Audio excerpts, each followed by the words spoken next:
Michael White. Anthea will be joining us in a couple minutes. We're actually going to be talking about a very important subject today. But before we get into the topic of today's topic, we're going to be talking about trauma bonds. It's a very, very important thing, I think. And I think that's one of the reasons why people get hurt in relationships is because of trauma bonds. So is there anything that you want to add, Anthea? First of all, I just want to test, can you hear me? Her sound is still off, guys. So I'll be back. As I was saying, though, because we can't hear her. What I was saying about trauma bonds, a lot of times we're gravitated towards people because of like traumas. But again, we're going to get into that. So before we get started, guys, I actually wanted to say thank you for liking, sharing, subscribing, liking the content, sharing the content.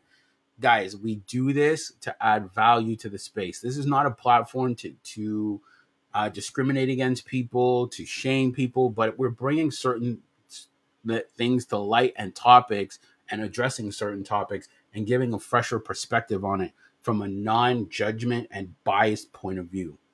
And I think that's what makes our podcast so special and so unique. I honestly think so. That's just me though, right? So again, we are actually going to share the promo video and then we are going to get into today's topic.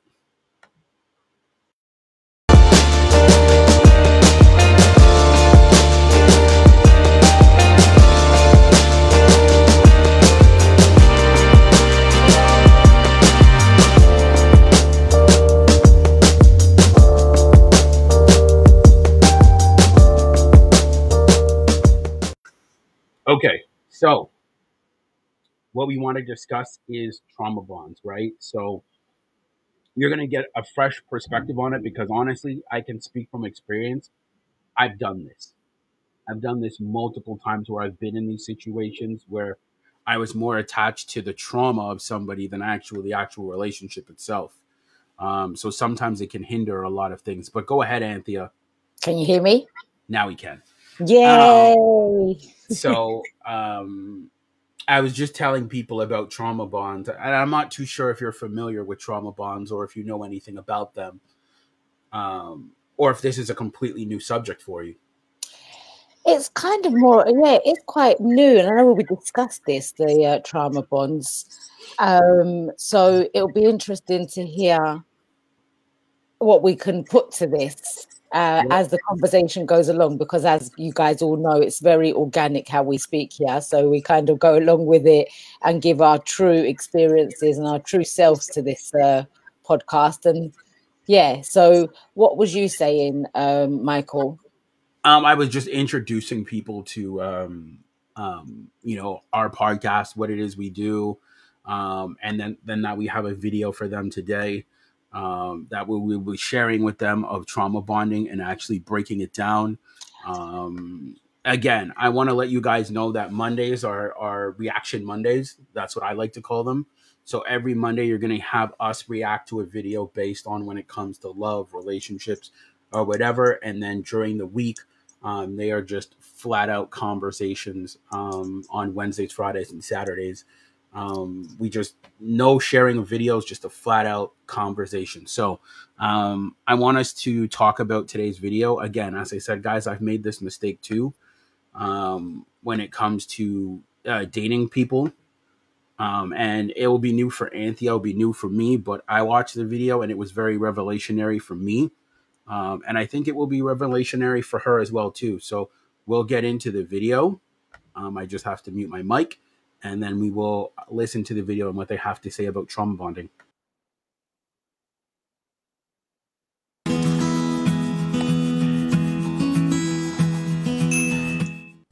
Hi Psych2Goers, and welcome back to another video.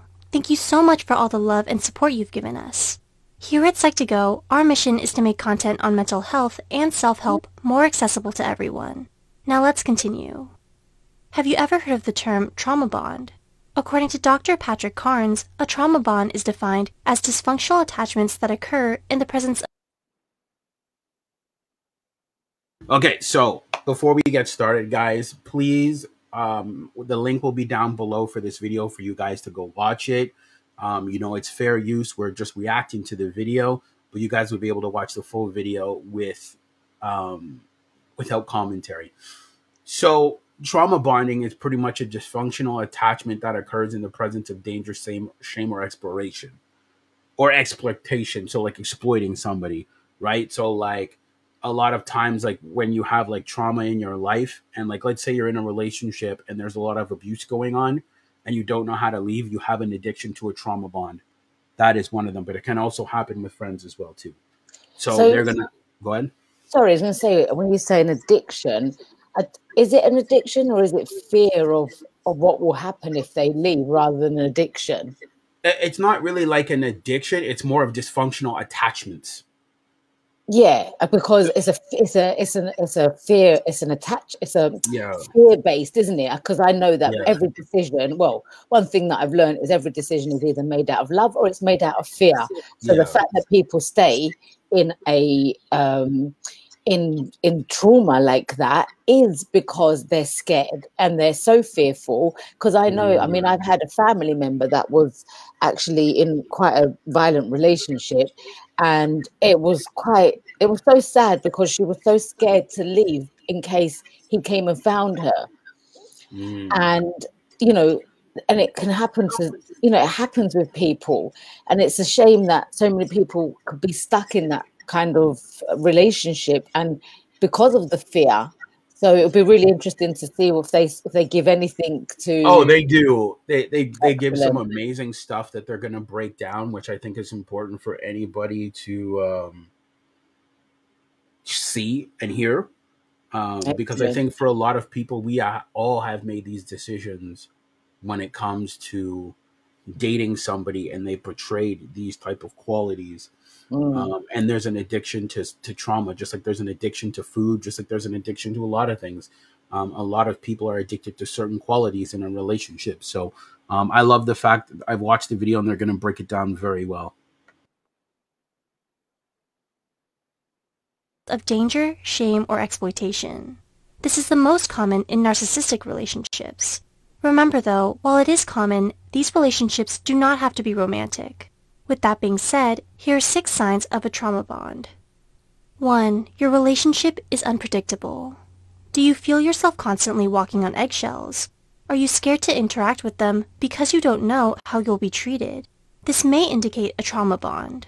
One of the difficult aspects of a trauma bond is that their attitude towards you can change on a daily basis. This can make it seem like the abuse is triggered by a bad day or by something you did. The thing to pay attention to here is repeated cycles of abuse. While everyone is certainly allowed to have bad days, it is dangerous to use them to excuse abusive behavior. The unpredictability is a sign of a trauma bond because the good days can be rewarding and strengthen the affection you feel towards them. 2. They constantly. So you see, and I love that she used that one as the first one. There's no certainty in the relationship. You don't know what you're going to get with them. Yeah.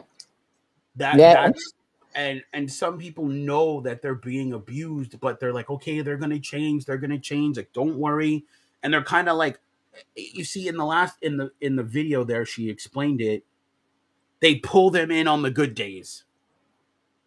Yeah. So they're waiting for the good days. When the good days come, they feel so good and loved. But then on the bad days, like, you see what I'm saying? Like, it's okay to have a bad day. And I want to make that very clear. She's not saying that you can't have bad days, but when you have a bad day and you start taking it out on your partner and they start walking on eggshells around you, now the relationship stops becoming a safe space. And I think it's interesting because a lot of people don't see it as abuse, Michael. They don't, because like you rightfully said at the beginning of this video, it's an addiction and it's something that people just, maybe they've, a lot of the time they've seen it around them and they don't know no different. So they don't actually connect it in their mind that it's abuse. So they don't, because they've never been treated any different to that. So unless you've had a really stable, good relationship, you've got nothing to compare it to, because I've been there and I never, ever looked at abuse in those times.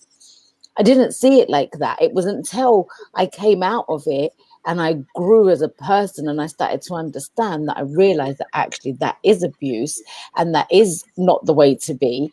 And me having to walk on eggshells, or anybody having to walk on eggshells, is abuse straight up.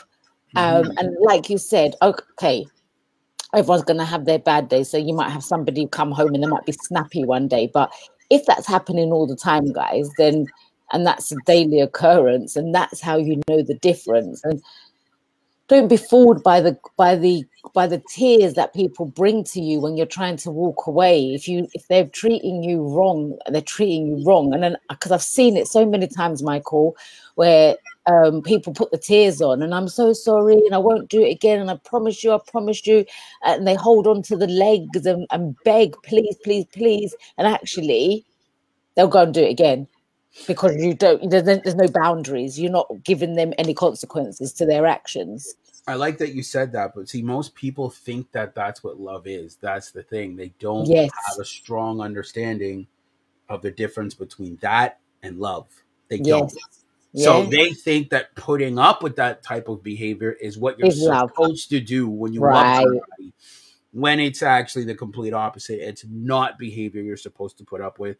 It's behavior that's supposed to be corrected, right? And met with some type of consequence. Now, when we use the term consequence, don't think like, oh my God, consequence is some form of like, no, this is not okay, and enforcing that boundary. So there's a consequence for bad behavior. And I think that's very important for when you're dealing with somebody, is for them to understand that. So for me personally, if somebody is being that way with me, I just won't talk to you for the day. That is my thing. Everyone's going to have their thing. That's what I do. Yeah, because but as I'm long not as you're going to not be doing around that that. all the time, Michael, as long as that's not, because if you're just not talking to them for the day, because I've seen this as well, where the partner just won't speak to the other one for the day, and then the next day they start talking to them again, and then that by the time that evening comes along, the same thing reoccurs, and then they don't talk to them again, and then you just get stuck in this cycle of just not talking to that person or saying, I'm going to tell you a magical secret. I'm going to tell your audience a magical secret. If the person respects you enough and you've stopped talking to them because their behavior has been inappropriate, most of the time, that fear of not talking to you will bother them. You're not doing it like intentionally, but when they like, hey, like you didn't talk to me all day, and you're like, yeah, because you were acting rude, you were acting out of pocket, you were disrespectful. I wasn't going to engage in that behavior. I'm telling you, if the person respects you, this is where there's a big difference. If they respect you, then they'll be like, I won't do it again. You see, there's a big difference. If they don't respect you, of course they're going to continue the behavior. They have no respect for you. But when they respect you and they value your attention, your time, your energy, and who you are, and they can actually take accountability for their mistake, they don't want to go through the pain of not talking to you for a day, because now they know that that's the consequence that follows through if they continue with that type of behavior. And that fear of not talking to you is like, oh, I don't want to like not talk to him for the day or her. I'm not going to do that again. Because there's respect as well, and they want to be able to communicate. If there's a respectful relationship, a loving, respectful relationship, then the person that's getting the silent treatment will want to make up to them in some way, in the right way, and they will respectfully come to them and apologize and say, you know what, I just had something just a bit crazy happen today, and I've taken it out on you, and I'm so sorry. But they're genuine and sincere behind it, because there's a difference. Because people can come to you and be like that, but they're actually just doing it because the fear of them not being with you, or them not talking with you, like that whole like, oh damn, like they're not gonna let me get away with this type of behavior. This is the consequence for this type of behavior. Now they're like, okay, I never want to go through that again. Right. You see, so the fear, so there's two types of fear. There's the fear of, oh damn, they might leave me, or there's the fear of, you know what, they might not, they're not going to talk to me for the day because I was acting inappropriate. I do need to stop what I was doing or not display that type of behavior continuing in this relationship. Absolutely. So Agreed. exactly. So we'll continue on number 2. Betray you, but you still give them another chance. Do you often repeatedly betray yourself to get love and approval from someone? Do they regain trust in you, either by excuses, explanations, and apologies, even though they've broken their promises so many times? If so, this could be evidence of a trauma bond, and this can leave you feeling worthless, helpless, stressed, anxious, and more. The reason betrayals can impact you so much is because they are most often by people you trust and love. To want to trust them, give them chances, and continue loving them is understandable. But when the trust becomes blind and destructive, the relationship is no longer healthy. 3. See, that's a good one. Yeah. I love what she said. They're constantly breaking their promises. Yep. That's what you got to look out for, right? They'll break a promise and then they'll like shower you with like loves and gifts. You take them back in. They're doing the same things again, and it's just this repeated cycle of nonsense. Yeah, and I think that's what you've really got to look out for, is that repeated cycle. Like, if you're experiencing it, you've got to be really aware and stop making up excuses for the other person and say, oh yeah, but he this or she that. No, there is no excuse to continue in that cycle of behavior. There is no excuse. Well, if they respect you, that's why, again, I'm going to use that word a lot. If they respect you, there is no excuse for that type of behavior. But if we're to pull it back, why are you dating somebody that doesn't respect you? Absolutely. You see, like, that's what I'm saying. Like, if like, obviously we all have our days and things happen, right? We're not always going to respect our partner all the time. But it's, can we bring it back to love as quickly as possible? That's the thing. Breaking promises all the time, that's a no-no. If you've made a promise to this person to say, hey, I'm going to like stop my behavior, or I'm not going to portray myself in this type of way, but yet you're continually doing that and then expecting to kind of woo them over with words or gifts or anything like that, you both have a trauma bond. They have a trauma bond for accepting the behavior. You have a trauma bond for displaying the behavior. Yeah, absolutely. And it's just it's a recipe for disaster in that sense. Yeah, you need the right ingredients to make a relationship, and they're definitely the wrong ingredients to put into a relationship. Well, I love that you said it's about being aware, right? And then when you're aware that this person does this all the time, you have to ask yourself, why are you dating someone that doesn't respect you? Yeah, absolutely. And I think we've said this many times as well. It's like for people to stop being scared to walk away from someone, because once you walk away, you're opening, it's like one door closes and the other door opens. You've got to be open to know that, you know, after you've been through an experience like that, if it has been like through trauma bonds, that what we're learning right now, then, and you've realized that there's no fear, the fear shouldn't be there. It should be, actually, even if you feel fear, do it anyway, walk away, because you're going to have a chance to heal and get to know yourself again and up your worth and realize that it's not about that.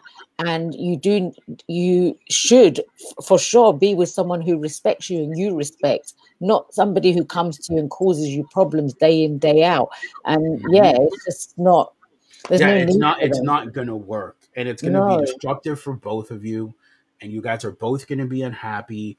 And that's what it comes down to. Now, with the whole walking away, yes, you should walk away. But you should always try to fix it. 100%. You should at least try to fix it. And if you can't, and if the other person doesn't want to do the work or you don't want to work, then leave. Because again, we don't want to encourage hookup culture either, because that's what a lot of people will do. They'll say, well, you know what? I'll just break up with them and leave, and there's another person around the corner. hookup culture is one of the problems that we have today in modern dating. Mm. So we do want to try to avoid just breaking up with people and then hooking up with someone else. We at least want to try to fix our situation if both parties can come to that agreement to want to fix it. Yeah, for sure. Absolutely. You feel responsible for their happiness. Are you willing to sacrifice anything to make your relationship work? Do you squash your own will and desire just to keep them satisfied? You work so hard to find a reason to stay, to the point where your sense of self may go out the window. If you can relate to this, have you ever wondered why you may do so? Well, the cycles of abuse in trauma bonding also include reoccurring periods of reward. You hold on to the good times of the relationship in order to justify your relationship. As a result, you lose yourself trying to please them in order to extend this pleasant period as much as you can. You may forego your own values or avoid speaking your mind. You prioritize their needs over everything to a point of feeling burnt out. Interesting. Let you take the reins on this one. Go right ahead. Yeah, I was just going to say, we just said this the other day that in one of our, I can't remember which one it was, but we were saying, actually, if you're holding on to good times, you've got to remember that was the past. That's no longer who they are. If they're behaving like this today, it's not what they've done in the past. And stop trying to think of them as those little good times. But like Michael rightfully said, okay, yes, try and fix the relationship if you do what you can. However, if there's been more of the negative side of things happening, stop using the excuse of, oh yeah, but we've had good times in the past, because that person's no longer there. That's not the past. You're now living in the present and walking into a future. So yeah, I would say that, and I would say, look, I'm going to share some amazing things with you guys right now. I've talked to a lot of men and women both, and I've met men who have made the woman's happiness more important over theirs.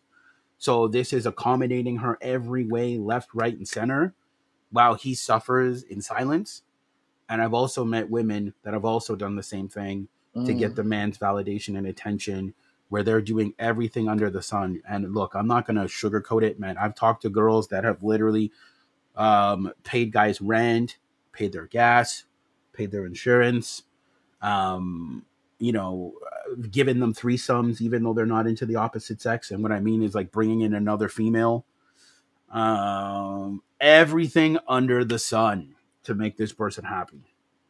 Doesn't work. And it doesn't work, because I'm telling you, all these people that I talk to, they're not with those people no more.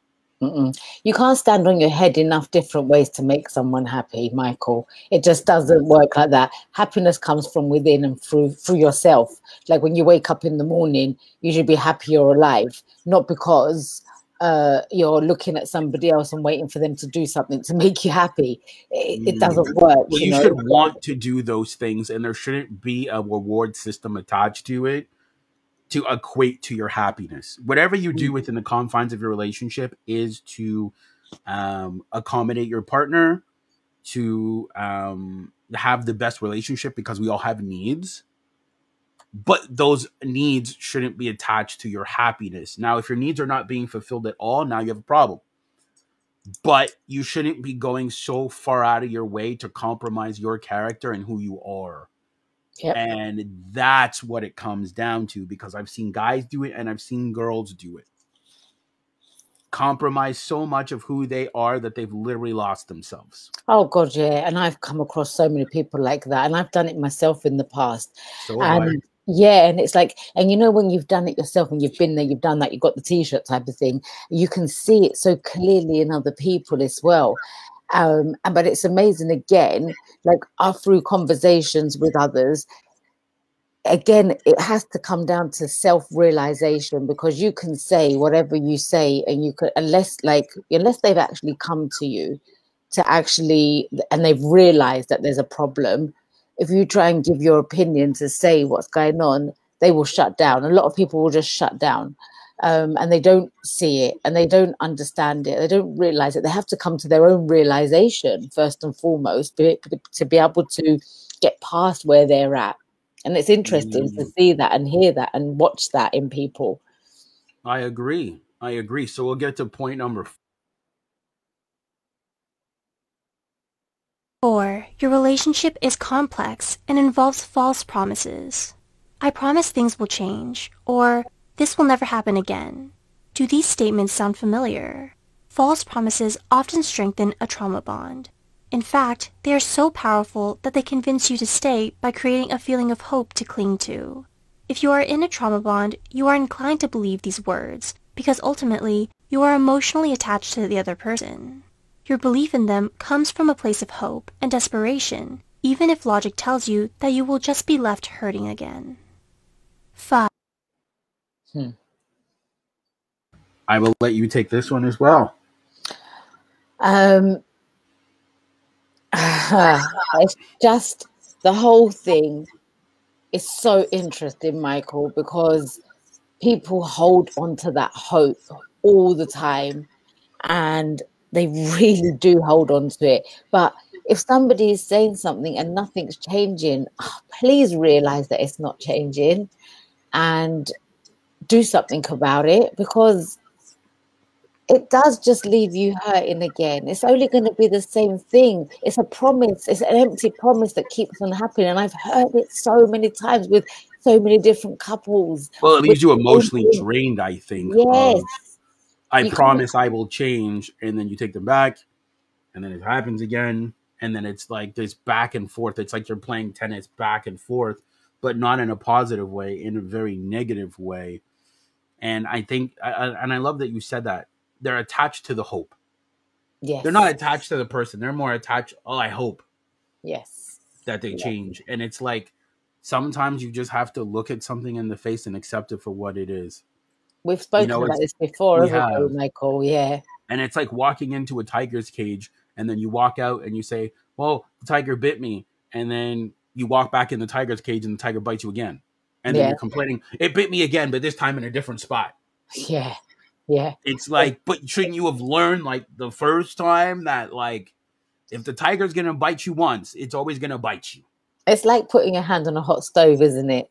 You put your hand on a hot stove and you burn. And if you go back and you do it again, then the result's the same. It's not going to be like, oh, you know what? I don't feel it this time. The result's the same. Yeah, absolutely. And what happens is if you to continue to put your hand on that hot stove in the same place, it'll come to a point where you're numb. Yeah, and no more hand. Yeah, and you just lose yourself within that. And this is what's happening with people in relationships. Not like, obviously, like not everybody, but it does happen. And I'm so glad we're doing this video, Michael, because it is such a big thing out there.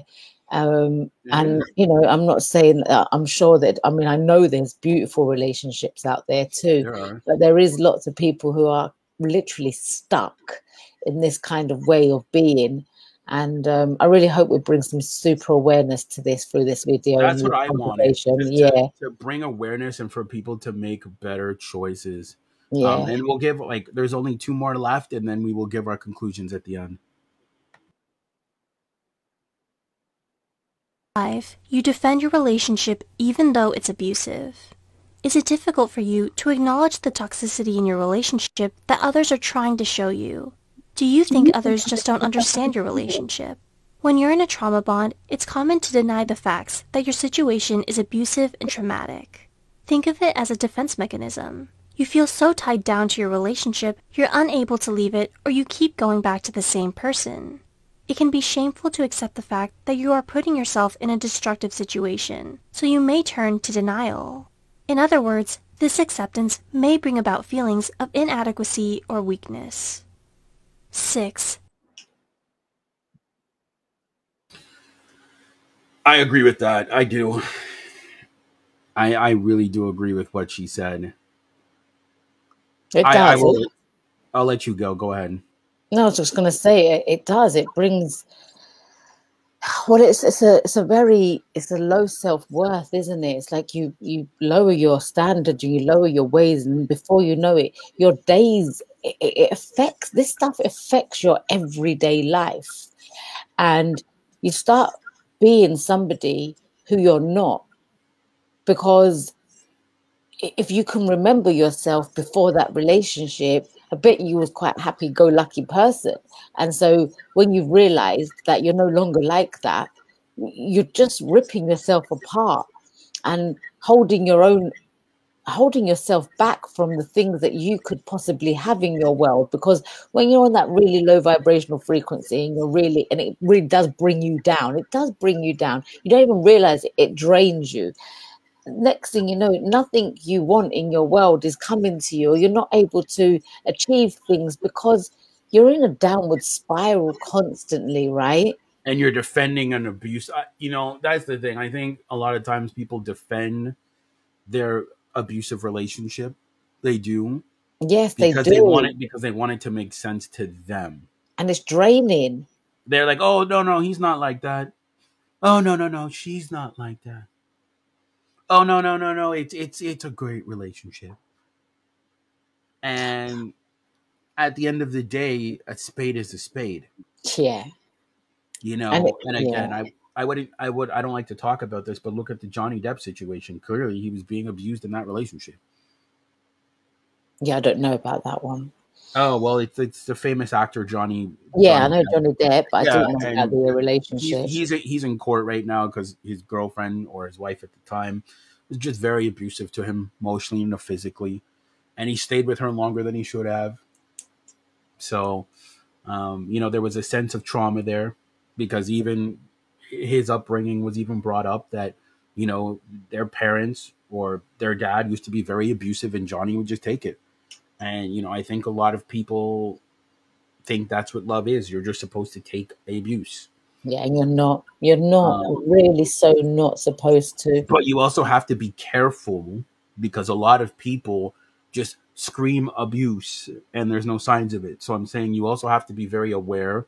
And I love that Anthea brought that up. You have to be aware, because you can't just go, oh, I'm being abused. And it's like a great relationship. And it's just like, oh, he's telling me what to do. I'm being abused. Yeah. It's like, what? Like, what? So that's the thing. Yeah. We have to be very careful yes, on how we use these things and what we say.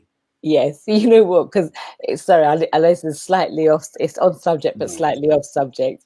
I remember when it first came out that it was like you could call a helpline for kids that were their parents were abusing them, and they had the best relationship with their parents, but you would hear so many stories where the parent has shouted at the kids, and they'll get on the phone to the helpline going, my mum shouted at me.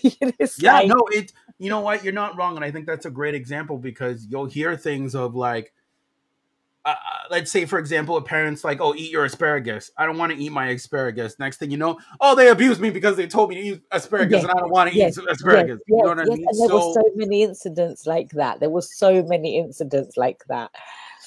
So I'm saying this is why this information is so important to know, because you need to know when you're being abused and when you're not being abused. You have to be able to tell the difference. Yeah.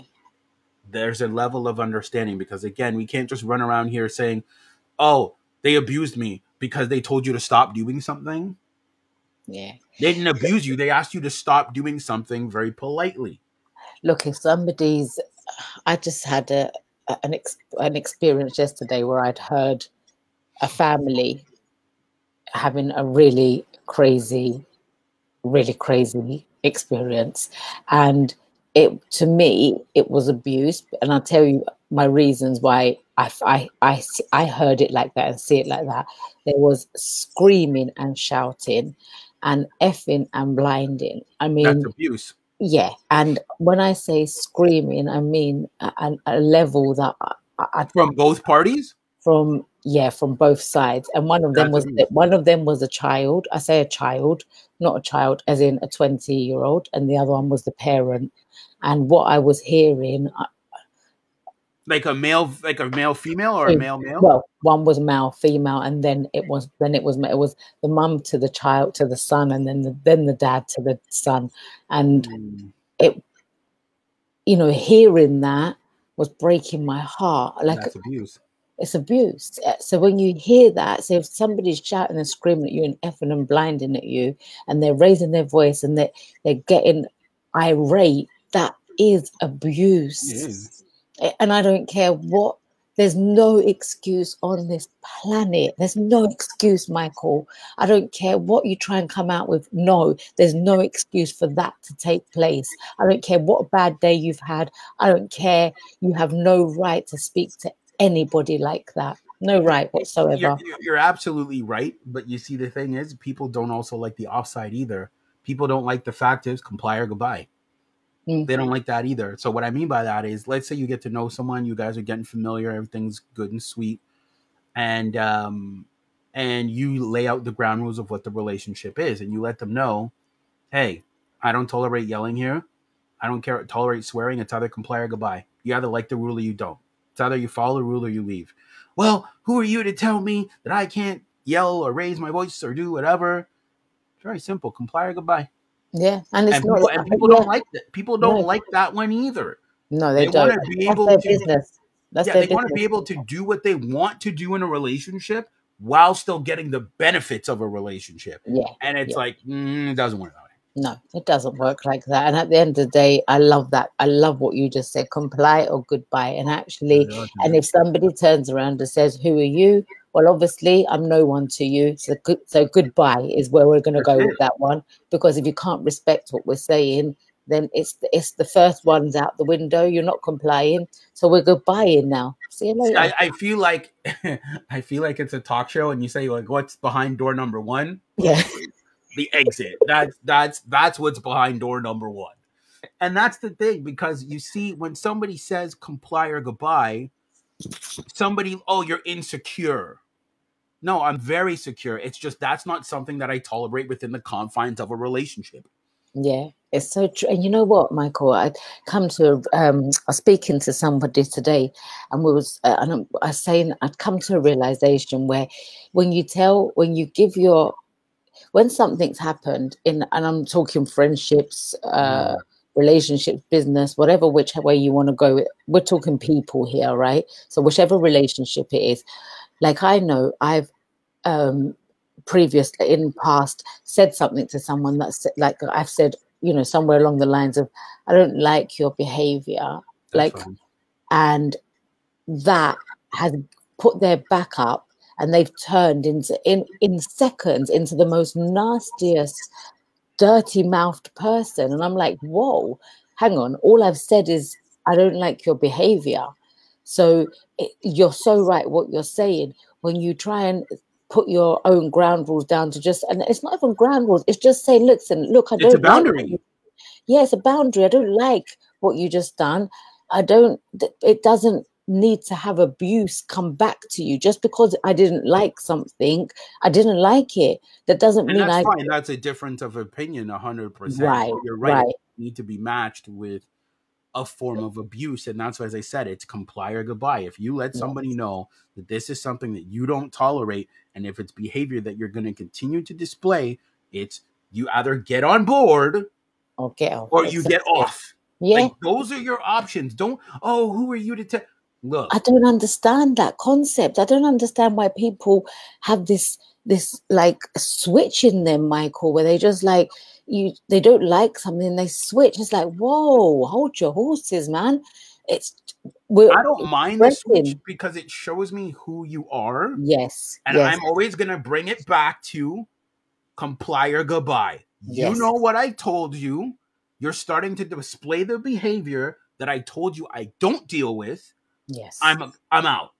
Yeah, absolutely. Those are your consequences. That's the consequence of that. Very simple. So we're gonna go to point 6 and then we're gonna wrap it up here. The sense of familiarity makes it impossible to leave the relationship. Why don't you just leave?